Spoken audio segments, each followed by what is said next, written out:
OCO. I'm Christian with Cherokee Nation Child Support Services. August is National Child Support Awareness Month, which is a national initiative to help inform families about child support and the services that are available. Here at CNOCSS, we try to approach the delivery of our services holistically. Our staff work diligently to connect you with programs that are beneficial to you and your family in all areas of your life, not just child support. Throughout August, we have highlighted NSU mediation and career services, and today we are introducing DeLainna Percifield from CREOKS to provide helpful information on creating family resiliency. We want to thank you for taking time to be a part of National Child Support Awareness Month.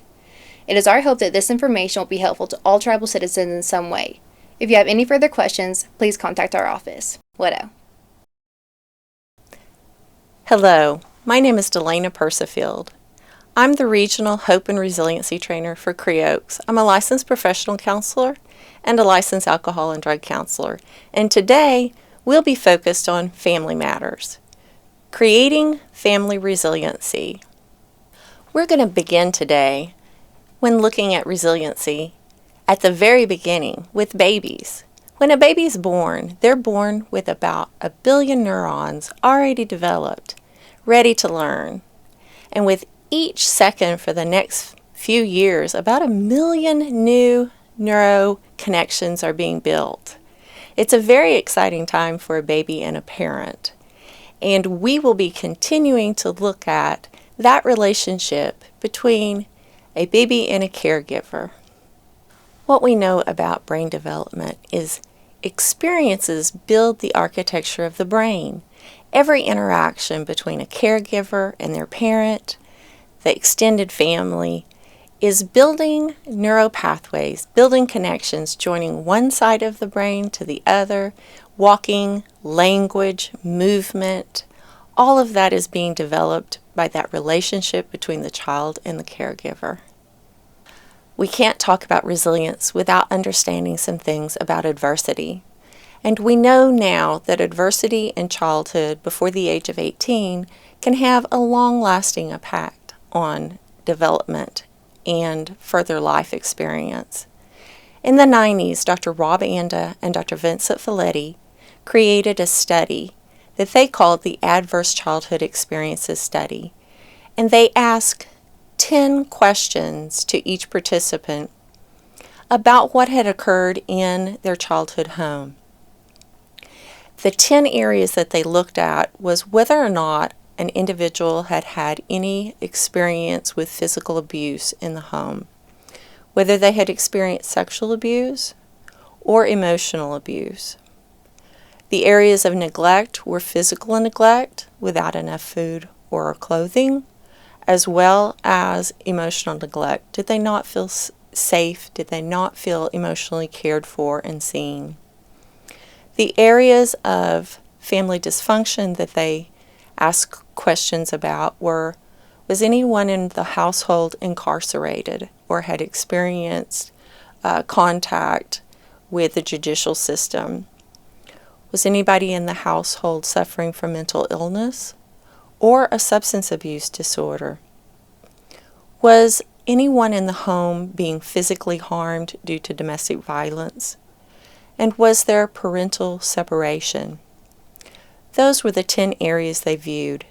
And what they learned in this study is that of the 19,000 participants that they had in this study, many had experienced one or more of these adversities in childhood.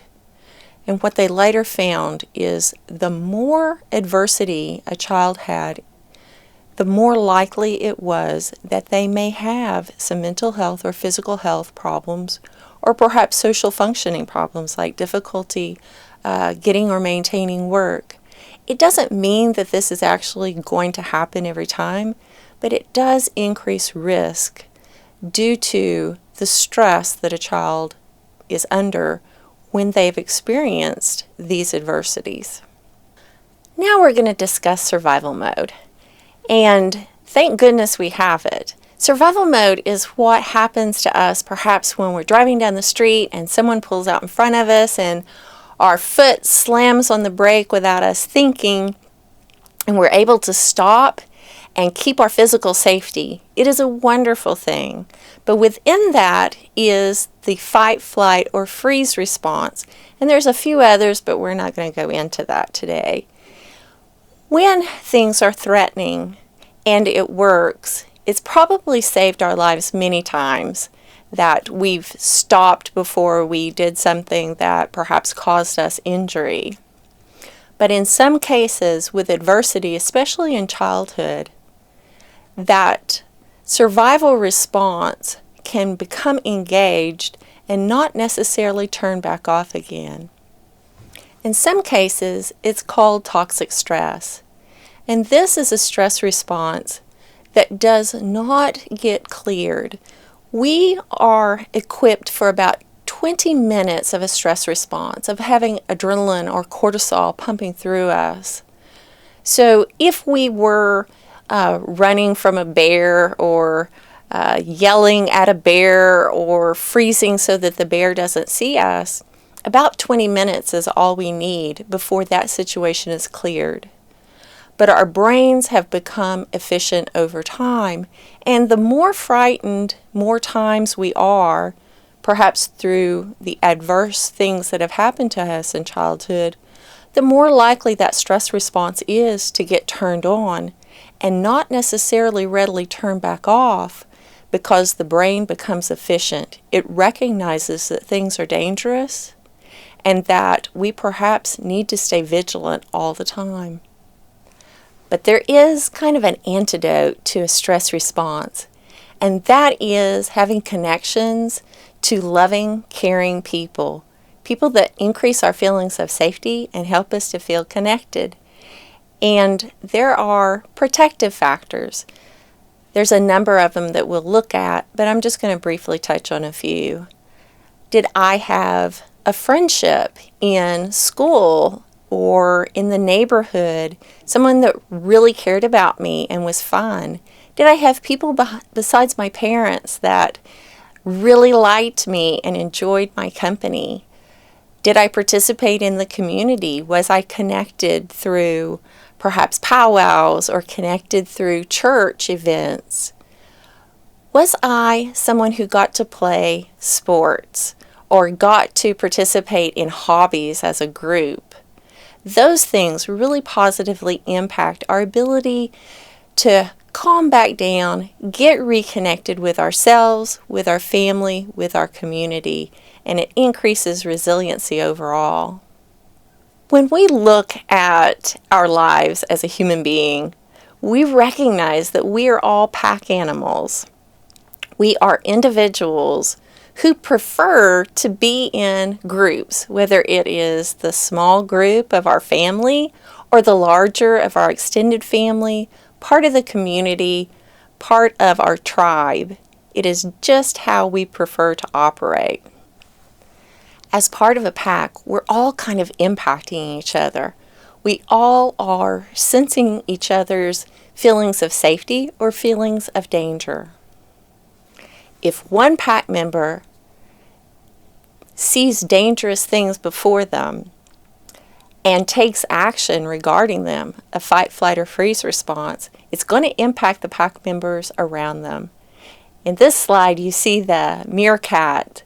One is looking off to the side, and we don't know what he's looking at. But if it is danger and he decides to go back into his hole, it wouldn't take but about a second before the other meerkats followed behind. And the reason for this is that our survival depends on each other. By the same token, if that meerkat is looking to the side and he's spotting some food and he starts approaching, the other meerkats, they too would start approaching and recognize that something is good for the group. And that is how pack experience occurs. And we forget sometimes that we as human beings, we do best within a group. So I ask you, how many packs are you a part of? I'm sure you have your immediate family and probably your larger family, maybe even some cousin groups, some friend groups, some softball groups, church groups, community groups. We're a part of many packs, and all those people have a tendency to influence us, and we are influencing them. But that increases the healthiness for everyone, all those connections that we make. As humans, we are adapted for survival. Everyone here is here because our ancestors ran faster, fought harder, and froze stiller than perhaps some other people, just like all the animals here. The fastest, strongest, bravest, smartest are all represented by the animals that are here. And what we haven't always thought about is sometimes the behaviors that people display that might be uncomfortable for other people might be a direct result of a experience they've had in the past where they've had to adapt to difficulty. In extreme situations where in the world there has been famine, people have adapted and they have gone and foraged and etc. to find food. Well, sometimes in America, people are participating in activities that might make us uncomfortable, perhaps like taking food off of a plate of another person, etc. And that adaptation that they have has been in the past because of survival. Maybe they didn't have enough food. So now they continue to do that because it was a part of their survival strategy. It kind of makes us uncomfortable to think about sometimes that people's past adversity and perhaps trauma is impacting their behavior today. I always wondered when I was getting my degree, what was the difference between people that were traumatized for a very long time and those that weren't? You know, what was going on in their lives that made a difference of how healthy they were after a traumatic event. And through my studies, I've learned a lot of things. And Dr. Bessel van der Kolk, he has done a lot of research in this area. And this is his understanding of it, is that traumatization occurs when someone's internal and external resources have been exceeded. And what that means is that we as adults, we have a lot of internal resources. You know, we've got a lot of life experience, don't we? We may have some training in a particular trade. We have our education, high school, college, whatever that might be. We also have the experience of having some great relationships, perhaps, or we may have some specific skills that really make us feel a lot of confidence. Those are all internal resources, and you can probably think of some more. And our external resources, those are easily identified as well. So an external resource may mean that I get to live in a home. I have a car. I may have a job that provides me with enough money for the health of myself and my family. Other external resources may be within the community. It could be that my church is very supportive when there's a stressor in my life, or that when I have needed additional food or medical help, other organizations within my community come or I go to them and I get my needs met in that fashion. And we can see that as we grow older and we develop more resources, we're able to handle more and more adversity in our lives. But when we really think about it, if we're talking about a child, that might not be a person that has developed very many internal resources or external resources. And that's the reason why adversity in childhood really impacts children in a long-term fashion. They just don't have the internal and external resources to manage adversity that impacts their survival. In regard to internal and external resources, what we're really describing there is the ability to feel safe. Safety is so important in regard to child brain development. Every bit of safety and connection that a child has becomes the foundation for all the learning. When a child's alarm system is turned off because they feel safe, secure, they're able to do their best learning, and they're able to connect to their peers and their family members. Safety creates a regulated state. And when I say regulated state, I think you kind of have a picture of it in your head as I say it. But what I'm saying is that I feel kind of calm and relaxed. I'm free of stress hormones. I'm able to connect to the people around me. I'm flexible in my thinking. My emotions are under control, and I'm able to manage my physical experience. Regulation is an important component in connection with other people and feeling safe. Co-regulation is a companioning.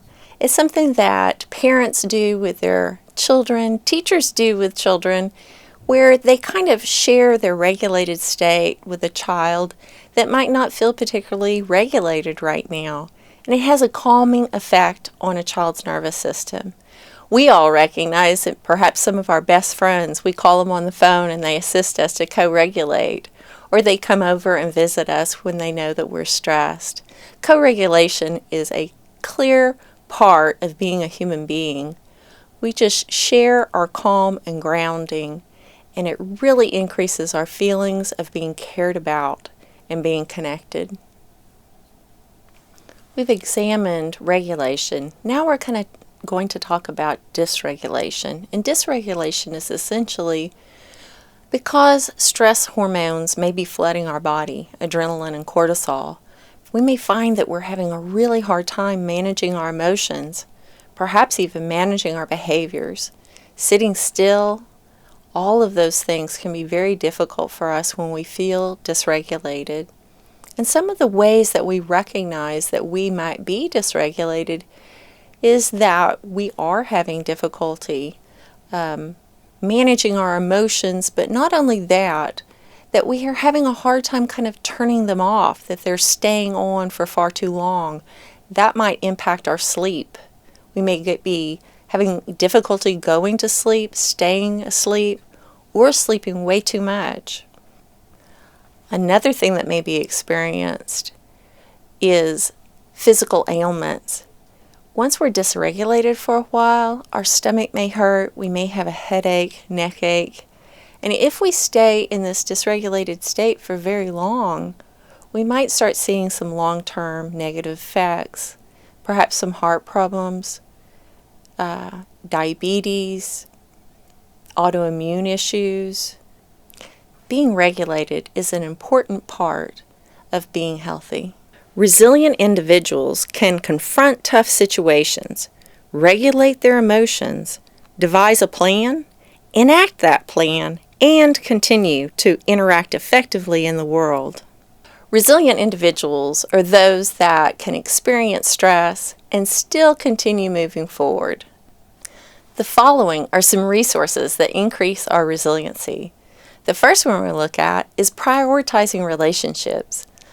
I always think of relationships as kind of the medicine for everything that ails us human beings.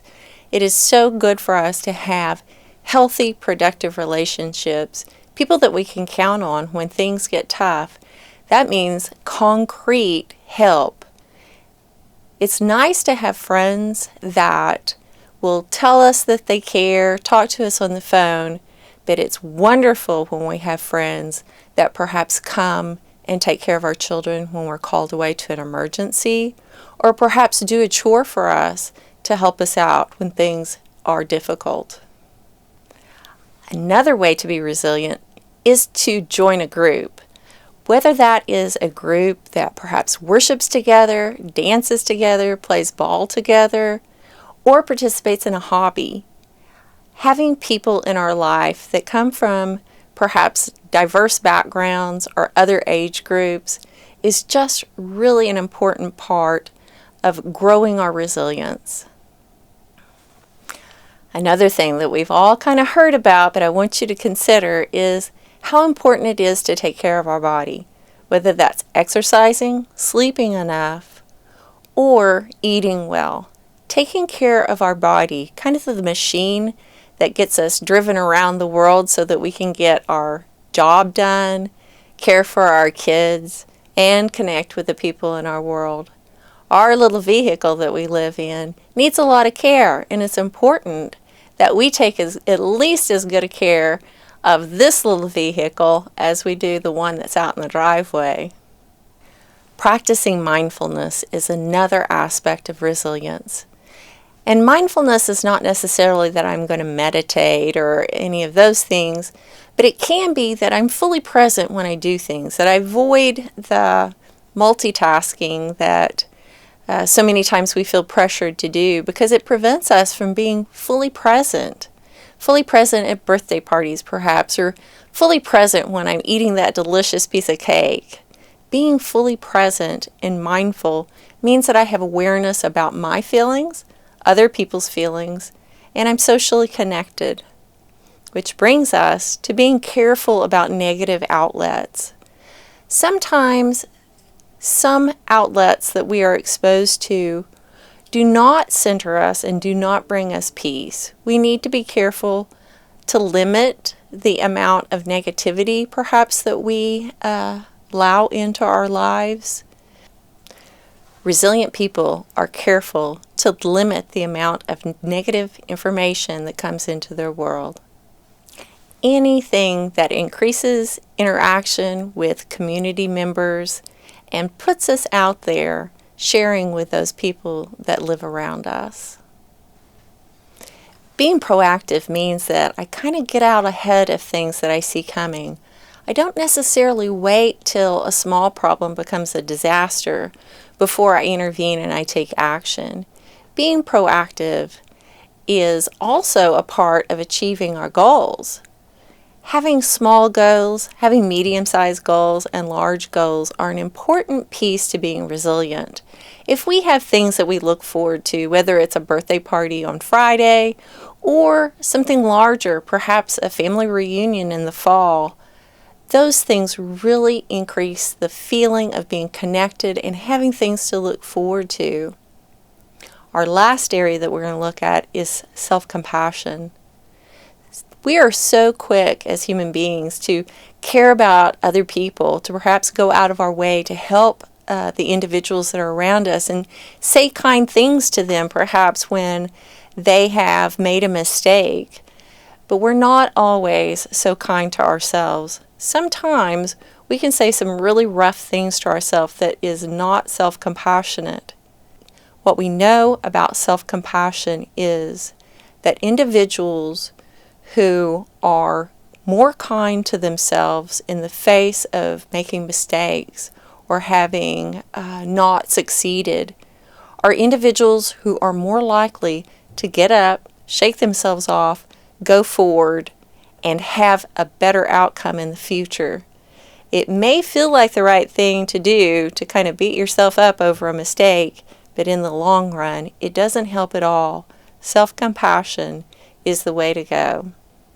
Being sensitive to the burdens and sufferings of others and ourselves, along with a desire to help with these if we can. Next is grit, being doggedly tough and resourceful, recognizing that sometimes we have to do some hard things to get the things we need done.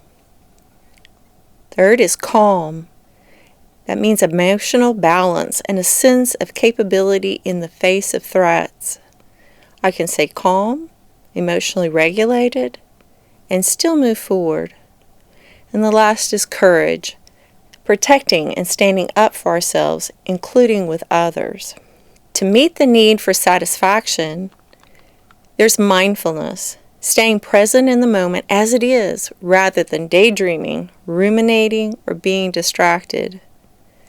Gratitude, appreciating and feeling good about what already exists, what we have in our life.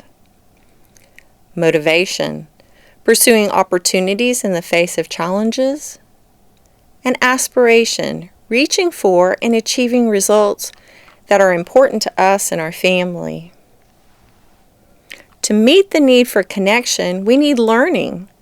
growing and developing, a process that allows us to cultivate all of our other strengths. And confidence, feeling a sense of being cared about, worthy, and self-assured. Intimacy, being open to knowing and being known by others. And generosity, giving to others through altruism, compassion, and forgiveness. Hansen and Hansen also helps us with another aspect of resiliency. It's developing a wider experience of something positive. And it starts with HEAL, the acronym. H is have a good experience. Have something, even if it's small, like a delicious cheeseburger, or that moment when your grandchild catches their first fish. And then E, expand it. What can we do to make it wider? Perhaps we're going to take pictures of the fish, etc. Then absorb it. And the last is link it so that we have it available in the future to experience again. So let's further explore the H, having a beneficial experience. Nearly everyone has many enjoyable or useful experiences each day, most of them mild and brief. But do you take notice of these experiences, highlight them in your awareness, or just pass them by and move on to the next?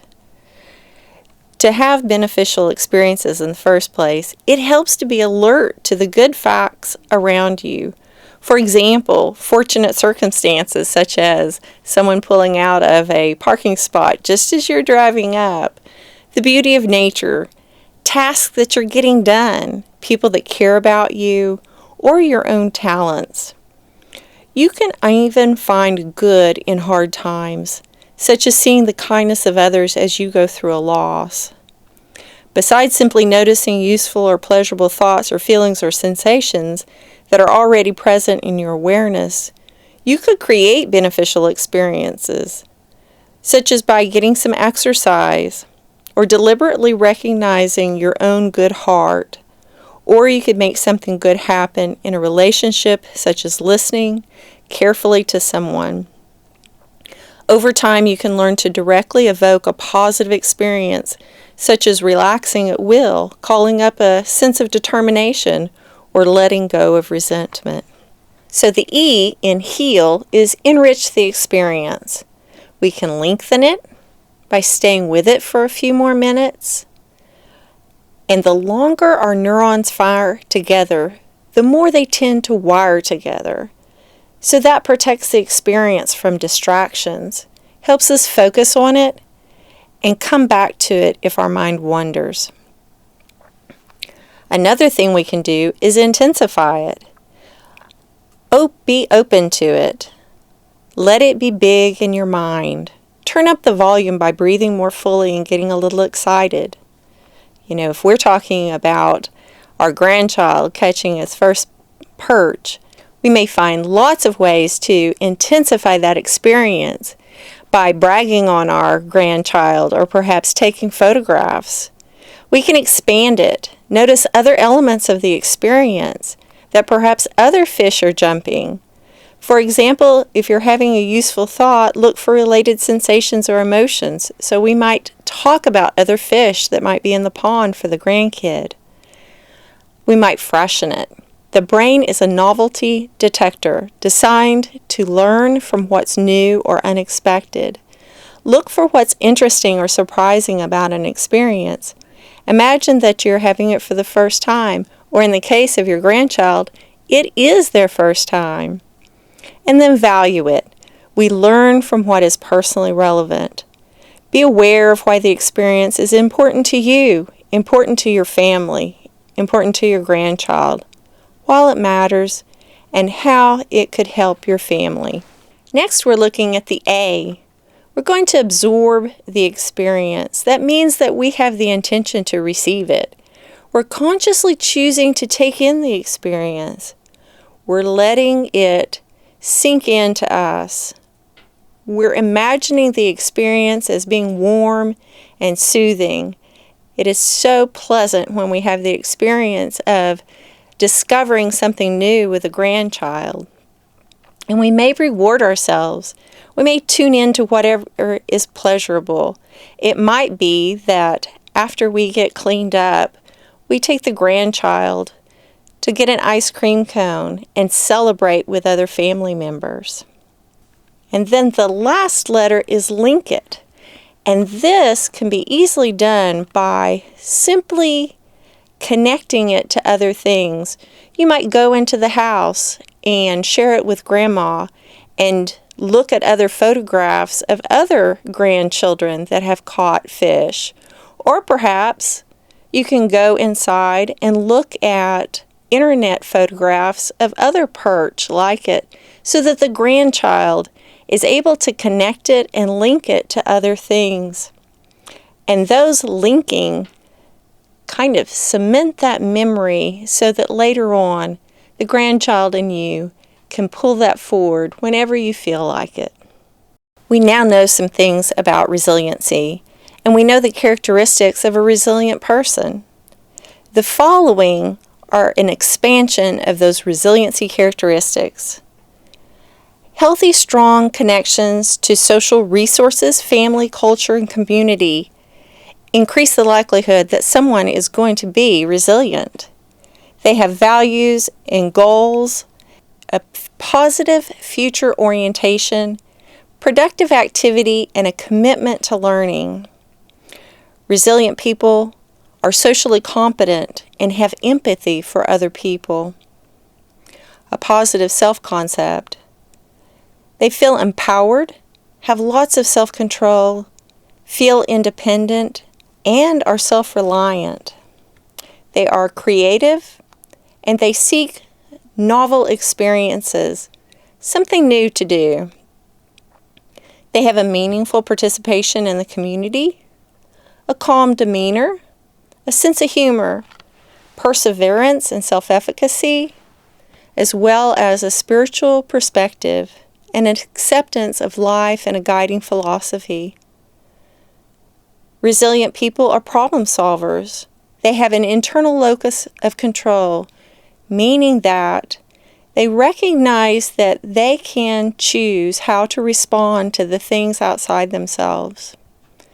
They have confidence, optimism, and they can think flexibly. They can take in new information, accommodate it, and perhaps come up with some new ideas. They have a healthy lifestyle, and they focus on staying well. Those are the characteristics of a resilient person. And lastly, we're going to focus on centering. That means that we stay in control of our emotions. We maintain a calm demeanor. And there are many ways that people find to center. Rituals are an important part of staying centered and calm, as well as bilateral stimulation. And those of you who have children, we call these butterfly hugs.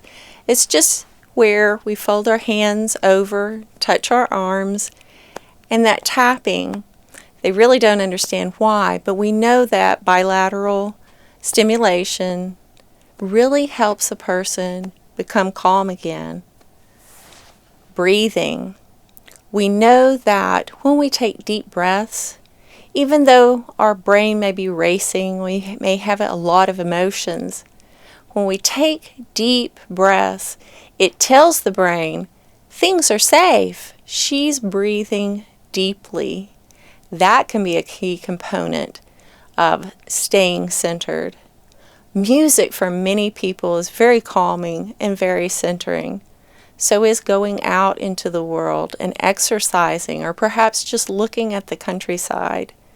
Whatever way you and your family choose to center yourselves, and if it works for you, it's wonderful. It has been a pleasure sharing this information about resiliency with you today. And I hope that you share this information with all your friends and family. If you have any further questions regarding this, please contact me at the following. And I thank you for your time.